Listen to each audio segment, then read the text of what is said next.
Евразия автономиялык бейөкмөт уюму Кыргызстандагы алыскы аймактардагы мектептерге 50 автобус берди. Салтанатка министрлер кабинетинин төрагасынын орун басары Эдил Байсалов, билим берүү жана илим министри доктор Күлкендирбаева, жогорку кеңештин депутаты Элдар Сулаймановдор катышты. Алыскы аймактардагы балдар үчүн бардыгы болуп 100 мектеп автобустары берилди. Алыскы райондордон келген балдар өздөрүнүн билим берүү мекемелерине ыңгайлуу бара алышат.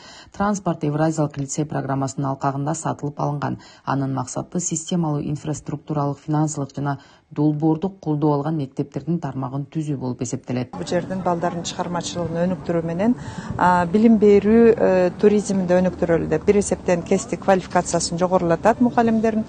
Алдыңкы ошол Россиянын, Казакстандын, Азербайджан, Армениянын билим берүү технологиялары менен таанышып, ушул Кыргызстандагы жайылтуу. Экинчи деңгээлде биз сүйлөшүп атабыз, ушул 100 мындай алыскы мектептерге жанагы көчмө STEM лабораториясын уюштуруу боюнча дагы бул дагы күндүн планыбызда бар. Буюрса, бул иштер эки өлкөнүн ортосундагы билим берүүнү жакындаштыруу жана алга жылдырууда жакшы ийгиликтерди берет деп ишенебиз.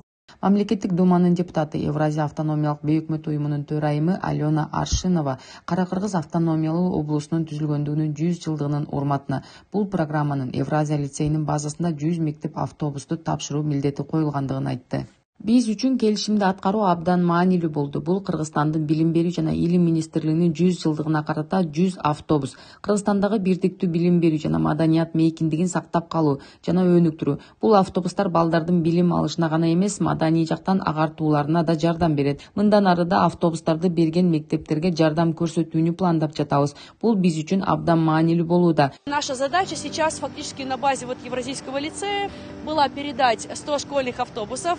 Аталган уюм Евразия мейкиндигиндеги өлкөлөрдүн жаштарды жалпы салттуу руханий баалуулуктардын негизинде бириктирүү боюнча иш алып барып келет. Буга чейин аталган уюм ушундай эле автобустан 50-нү тапшырган болчу.